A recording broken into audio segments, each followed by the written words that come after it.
السلام علیکم ورحمۃ اللہ وبرکاتہ۔ جہالت کس چیز سے ہوتی ہے؟ بہت ہی پیارا بیان مولانا ابراہیم دیولا صاحب کا۔ ہمارے چینل کو لائک سبسکرائب کیجیے، جزاک اللہ۔ جہالت ہوتی ہے۔ جہالت کس چیز سے؟ یہ نہیں کہ وہ کچھ نہیں جانتے، نہیں، جہالت جو ہوتی ہے وہ حقوق کے متعلق جہالت ہوتی ہے کہ لوگ حقوق نہیں جانتے، اب وہ آ کر کے حقوق بتاتے ہیں۔ نبوت کا علم کہ وہ حقوق کی معرفت کے لیے ہے کہ اللہ کی طرف سے کیا کیا حقوق دنیا میں عائد ہوتے ہیں، ان حقوق کی پہچان اور اس کی معرفت کے لیے اللہ تعالیٰ انبیاء کرام کو بھیجتے ہیں۔ اللہ کا حق، سب سے پہلے حق اللہ کا، کہ اللہ کا کیا حق ہے۔ حضرت معاذ سے حضور نے فرمایا، معاذ آپ کو معلوم ہے اللہ کا کیا حق ہے؟ یہ اللہ کا حق ہے، اسی نے سب چیزوں کو بنایا ہے، سب چیزوں کو وہی چلا رہا ہے، حیات اور موت کا وہی مالک ہے، اس لیے اس کا حق ہے کہ صرف اور صرف اسی کی عبادت کی جائے، اس کے ساتھ کسی کو شریک نہ کیا جائے۔ اور روئے زمین جو ہے وہ عبادت کے لیے بنی ہے۔ ان ارضی واسعۃ فإیایا فاعبدون، ہماری زمین کشادہ ہے، یہ کہ یہ عبادت کے لیے بنی ہے۔ آدم علیہ السلام کو زمین پر اس لیے بسایا گیا تھا کہ یہاں اللہ تعالیٰ کے حقوق، اللہ تعالیٰ کے حدود، پھر آپس کے حقوق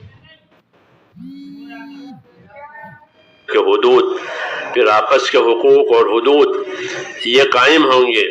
اس کی دعوت، اس کی تبلیغ، اس کی تعلیم یہ ان کے ذمے ہے۔ خلافت کا مطلب یہی تھا، آدم کو خلیفہ بنایا کہ وہ خلافت کا یہی مطلب تھا کہ اللہ تعالیٰ سے کچھ ذمہ داریاں وہ لیں گے اور بندوں کو دیں گے۔ یہ سلسلہ شروع سے اللہ تبارک و تعالیٰ نے چلایا ہے کہ اپنی طرف سے بندوں کو علوم کا فیضان، اس لیے جس کو یہ علم ملے وہ سعید ہے، وہ سعید ہے کہ اللہ نے اس کو یہ علم دیا ہے، نبیوں والا۔ اس علم کی مثال ایسی ہوتی ہے جیسے کہ پانی آسمان سے برستا ہے۔ جو پانی آسمان سے برستا ہے وہ روئے زمین کی تمام مخلوق کی حیات کا ذریعہ ہے۔ وَجَعَلْنَا مِنَ الْمَاءِ كُلَّ شَيْءٍ حَيٍّ، پانی سے ہم نے ہر چیز کو حیات بخشی ہے، یہ فرمایا۔ تو پانی کہ روئے زمین کی تمام مخلوق کے لیے حیات کا ذریعہ ہے، ایسے ہی یہ علم کہ وہ روئے زمین پر بسنے والی انسانوں کی اور جناتوں کی جو مخلوق ہے کہ ان کی نجات کا، ان کی کامیابی کا ذریعہ ہے۔ مثل ما بعثنی اللہ من العلم والہدى کمثل غیث، کہ جو علم و ہدایت دے کر مجھ کو اللہ پاک نے بھیجا ہے وہ ایسا ہے جیسے آسمان سے آنے والا پانی۔ تو آسمان سے آنے والا پانی مادی اعتبار سے روئے زمین کی مخلوق کی حیات کا ذریعہ ہے۔ یہ علم جو آئے گا وہ انسانی زندگی کے لیے نجات اور کامیابی کا ذریعہ ہے، اور کوئی کامیابی کا ذریعہ نہیں۔ چیز اگے گی تو پانی سے اگے گی، زمین سے۔ یہ پانی میں یہ تاثیر ہے کہ وہ زمین کی چیزوں کو اگاتا ہے۔ تو ایسے ہی یہ علم، تو یہ علم اس لیے آیا ہے اللہ سے صحیح رشتہ پیدا کرنے کے لیے، صحیح تعلق پیدا کرنے کے لیے۔ اس لیے ہر نبی کو ان کی امت کی صلاحیت کے مطابق یہ علوم دیے گئے۔ پھر جو انسانوں کی صلاحیت زمانے کے گزرتے میں بڑھتی چلی گئی، یہ علوم بھی بڑھتے چلے گئے۔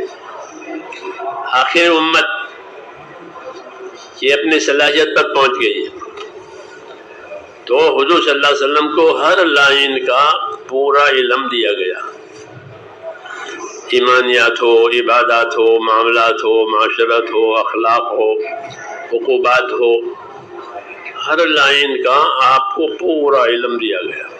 چنانچہ حضور صلی اللہ علیہ وسلم کی بعثت سے علم عام ہو گیا۔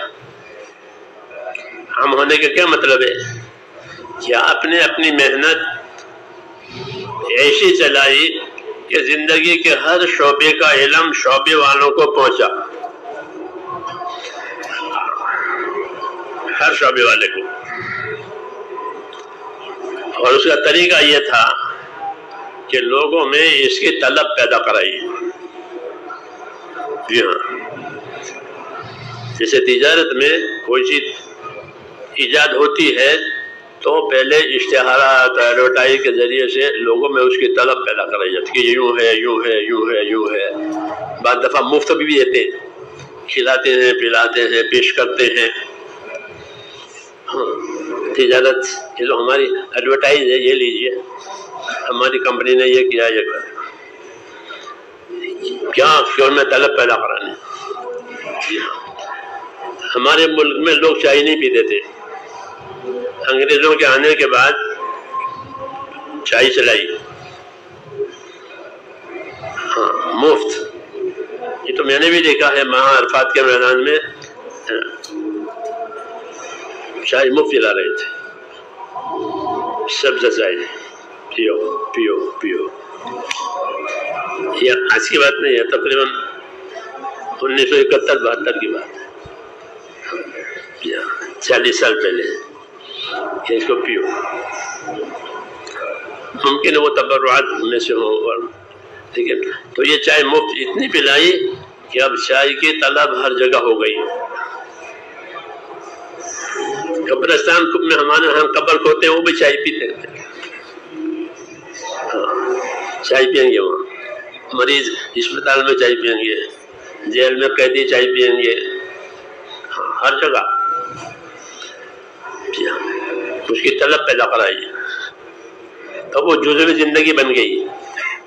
رسول اللہ صلی اللہ علیہ وسلم کا کمال یہ تھا کہ آپ نے اپنی محنت اس انداز اور اسلوب سے کی کہ لوگوں میں دین کی طلب آئی، علم کی طلب آئی. پھر طلب آنے کے بعد ان کی استعداد کے مطابق علوم اتارے گئے، ایک دم سے نہیں اترے. تنزیل ٹھہر ٹھہر کر اترا ہے، ٹھہر ٹھہر کر اترا ہے. توریت ایک ہی دفعہ دی گئی تھی، تو قرآن کریم یہ قرآن پہ ٹھہر ٹھہر کر اترا ہے 23 برس میں. نزلنا علیک الکتاب وانزلنا التوراۃ، ٹھہر ٹھہر کر کہ لوگوں میں علم کی استعداد پیدا کرائی. جی ہاں، علم کی کیا ذمہ داری ہے، علم کی کیا ذمہ داری ہے، علم والوں کا کیا مقام ہے، یہ عام کیا گیا یہ سارا. جی ہاں، انبیاء کرام کا طریقہ کار یہ ہوتا ہے کہ وہ لوگوں میں استعداد پیدا کراتے ہیں، رغبت پیدا کراتے ہیں. جو چیز کرانی ہے اس کی رغبت پیدا کراؤ. کس چیز سے؟ دنیا کی کوئی چیز دیکھ کر کے نہیں، اللہ کے انعامات کے ذکر سے، کہ وہ اللہ کے انعامات کو بتائیں گے، اللہ یہ دیں گے یہ دیں گے یہ دیں گے. اپنی محنت کے ساتھ یہ باتیں سمجھاتی ہیں کہ اللہ یہ دینے والے ہیں یہ دینے والے ہیں. اللہ کے انعامات اور اللہ کے وعدوں کا یقین، یہ چیزیں پیدا کرتے ہیں اور پھر دیتے ہیں. پھر لوگ اس کو اپنی ذمہ داری سے لے لیتے ہیں. تو یہ چیز حضور صلی اللہ علیہ وسلم نے خوب پھیلائی. ہر شعبے کو علم ملا، ہر طبقے کو علم ملا. جو غلام گھروں میں غلامی اور خدمتیں کرتے تھے وہ بھی عالم ہوتے تھے. غلاموں کا رواج تھا، گھروں میں غلام ہوتے تھے. تو غلاموں سے صرف غلامی نہیں کروانی ہے، یہ ان سے راحت لینی ہے، خدمت لینی ہے. بس کہ وہ راحت بھی دیں گے، خدمت بھی کریں گے، اور اس کے ساتھ اپنے علوم میں اس کو شریک کریں گے کہ ہم سے یہ سیکھو. ابن عباس رضی اللہ عنہ کو ایک غسل کر دیتے ہیں. ان کا ایک تفردات ہوتے ہیں علماء کے تفردات. تفردات میں ایک تھا کہ وہ ہر عضو کو 7 مرتبہ دھونا، اس کو تفردات کہتے ہیں. ان کی اپنی ہے، 7 دفعہ دھوتے تھے. ایک دفعہ چوک ہو گئی تو ان کے غلام کھڑے تھے، غسل ہو گئے. پوچھا ارے بھائی میں نے کتنے مرتبہ دھویا؟ یہ مجھے تو خبر نہیں ہے. تو اس کو ڈانٹا کہ تم کو دیکھنا چاہیے میں کیسے نہاتا ہوں.